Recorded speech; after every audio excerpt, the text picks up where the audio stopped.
Imaginez un homme qui déclara que la vérité était un mensonge, la morale une cage, et que Dieu lui-même était mort. Imaginez maintenant ce qu'un tel homme avait à dire sur les femmes. Friedrich Nietzsche ne murmurait pas ses opinions, il les gravait dans la pierre avec du feu dans ses mots et un marteau à la main. Il brisa les illusions sacrées de son époque, et les femmes n'échappèrent pas à ses paroles.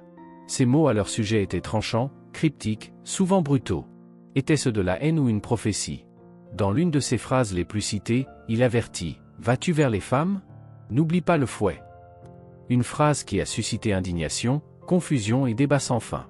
Était-ce une plaisanterie, une métaphore, ou Nietzsche croyait-il vraiment que les femmes étaient à dominer, à se méfier, à craindre?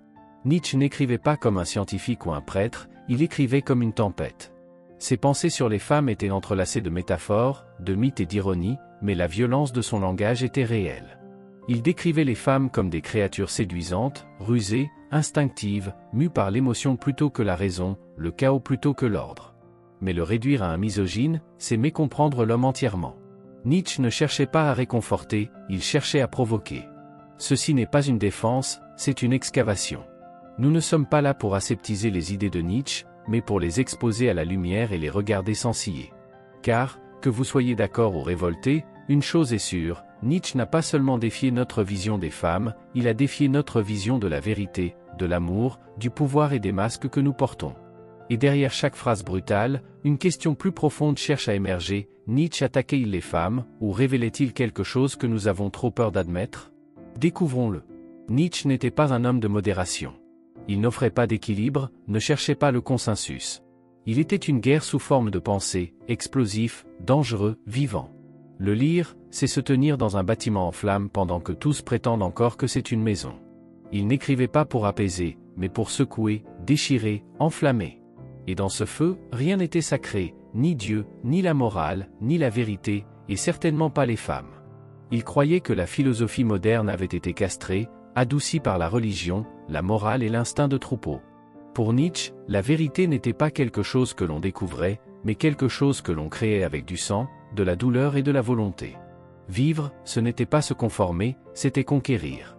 Et pour ceux qui n'avaient pas le courage de cette conquête, il y avait toujours le confort, le christianisme, l'égalité, la romance, tous des illusions drapées de vertu. Dans cette hiérarchie brutale de la force, Nietzsche plaçait l'instinct au-dessus de la raison, la passion au-dessus de la paix, et le pouvoir au-dessus de la pitié. Il admirait ceux qui s'élevaient, non ceux qui suppliaient d'être relevés. Il rêvait de l'Übermensch, celui qui transcende la faiblesse et fabrique du sens dans le vide. Tout ce qui lui évoquait dépendance, sentimentalité ou soumission, il l'abattait sans hésiter. C'est dans ce monde que ces mots sur les femmes ont émergé, non comme des opinions isolées, mais comme des fragments d'une guerre plus vaste. Nietzsche n'attaquait pas des individus, il attaquait des idées, des forces, des rôles. Et dans les femmes, il voyait quelque chose de primal, d'infiltré, dangereusement proche des vérités que les hommes s'efforçaient d'ignorer. Ainsi, quand il parlait des femmes, il ne parlait pas avec tendresse, il parlait avec un marteau. Car pour Nietzsche, le problème n'était jamais si quelque chose était beau ou aimé. La question était toujours la même, est-ce fort, ou est-ce un mensonge? Nietzsche parlait rarement clairement. Il ne construisait pas d'arguments, il les faisait exploser. Son écriture venait sous forme d'aphorismes, de fragments, d'éclairs de langage qui laissaient plus de questions que de réponses. Et lorsqu'il s'agissait des femmes, ses mots étaient particulièrement volatiles. Vas-tu vers les femmes? N'oublie pas le fouet. C'est la phrase la plus tristement célèbre qu'il ait écrite à leur sujet. Mais que voulait-il dire? Ce n'était ni un ordre, ni une confession, c'était une provocation, un éclair de cruauté enveloppé dans une énigme. Certains y ont vu une satire, d'autres une exposition des dynamiques sociales cachées, une attaque non pas contre les femmes, mais contre les illusions qui lient les hommes à elles. D'autres encore le prennent au premier degré, un avertissement, une menace, un aperçu d'un esprit empoisonné par le ressentiment. Nietzsche n'a jamais expliqué. Il n'a ni clarifié, ni présenté d'excuses, ni développé. Il l'a laissé là, comme un éclat de verre dans une mare d'eau, beau, tranchant, impossible à ignorer. Et ce n'était pas un moment isolé. À travers ses œuvres, il décrivait les femmes comme manipulatrices, instinctives, superficielles, mais il les qualifiait aussi de plus sages que les hommes, plus loyales à la vie, plus en phase avec la réalité. Les contradictions n'étaient pas des erreurs pour Nietzsche, elles étaient une méthode. Il ne faisait pas confiance aux réponses claires, il faisait confiance au chaos qui les sous-tendait. Ainsi, quand il parlait des femmes, il le faisait souvent à travers des masques. Parfois, Il se moquait des idéaux romantiques de son temps.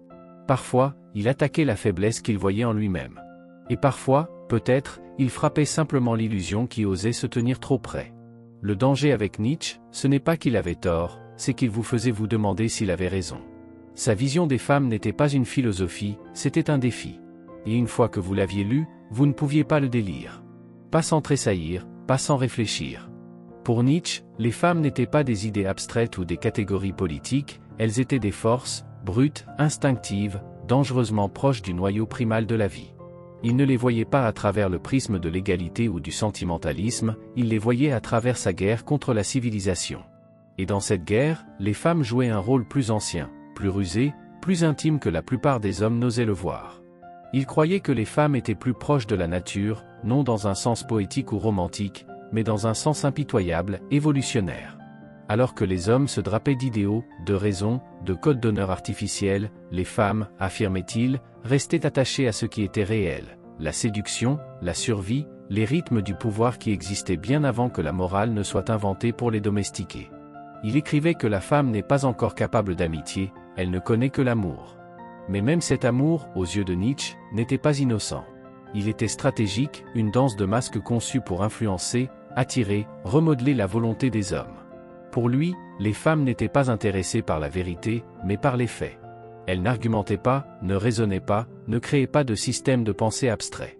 Elles se mouvaient par instinct, avec élégance et précision, façonnant les résultats non par la confrontation, mais par l'atmosphère. De cette manière, Nietzsche les admirait et les craignait à la fois. Car tandis que les hommes se berçaient d'idéaux, les femmes, croyait-il, n'étaient jamais dupes de ces choses. Elles incarnaient la véritable volonté de pouvoir sans avoir besoin de la nommer. Elles la vivaient, la maniaient, l'incarnaient.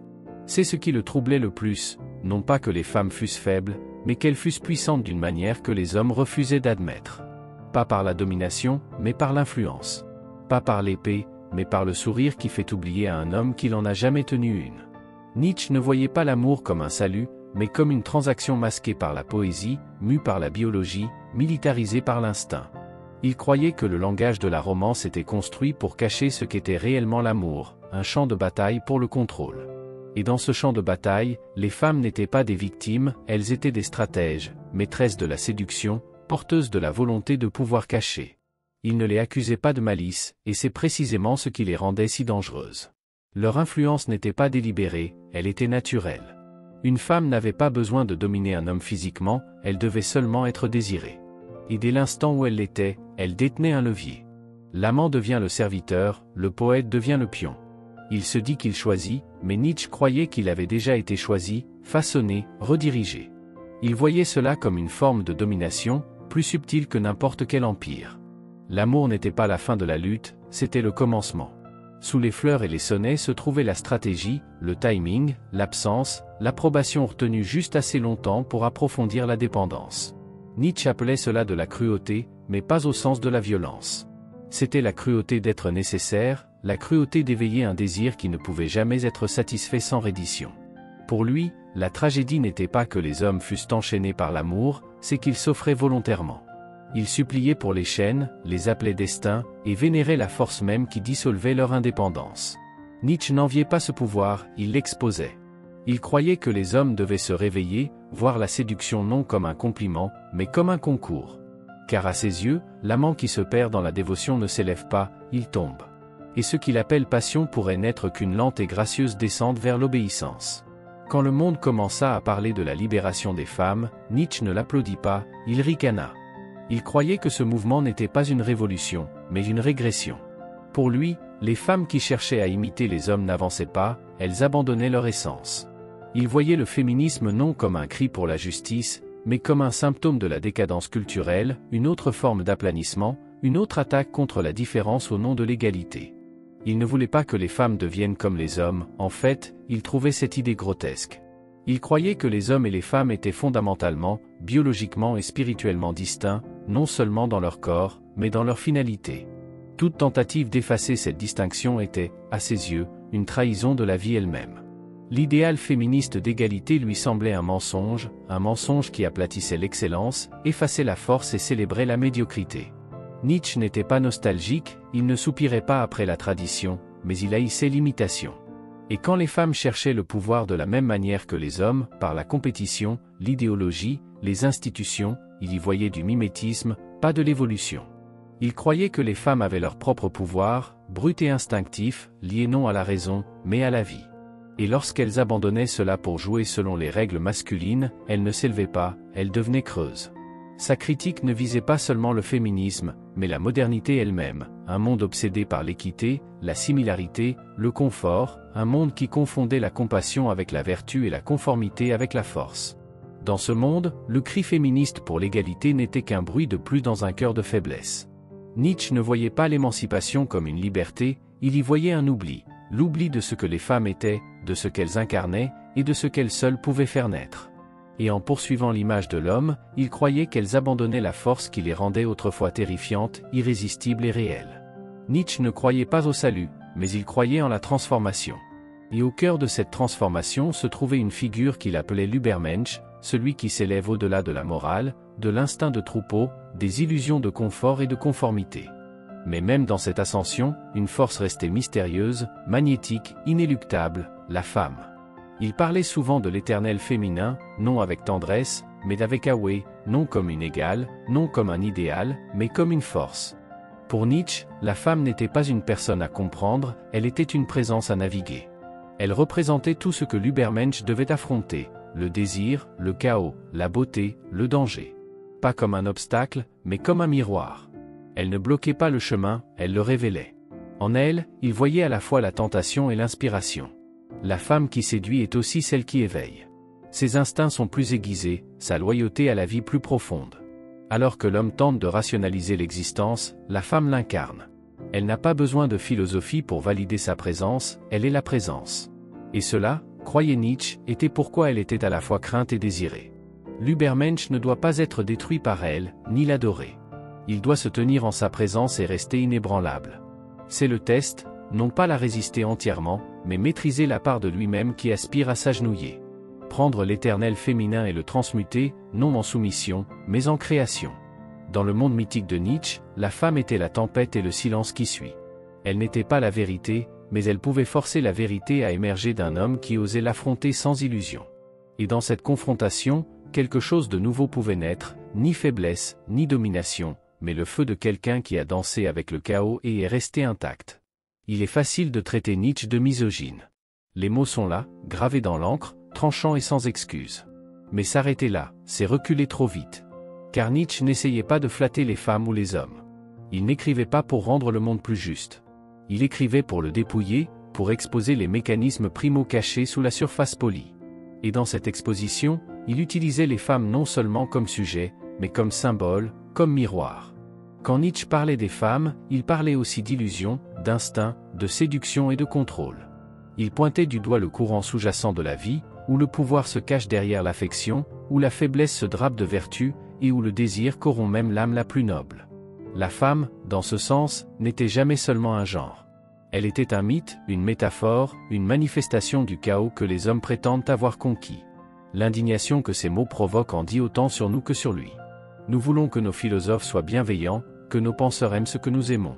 Mais Nietzsche refusait de jouer ce jeu. Il tournait la lame vers l'intérieur, puis vers l'extérieur, tranchant à travers le sentimentalisme, exposant les mensonges que nous nous racontons pour nous sentir en sécurité, sur l'amour, sur la force, sur le genre. Il ne haïssait pas les femmes, il ne les aimait pas non plus. Il les voyait à travers le prisme de quelqu'un qui avait dépouillé le monde de tout confort et n'avait trouvé que la faim et l'instinct en dessous.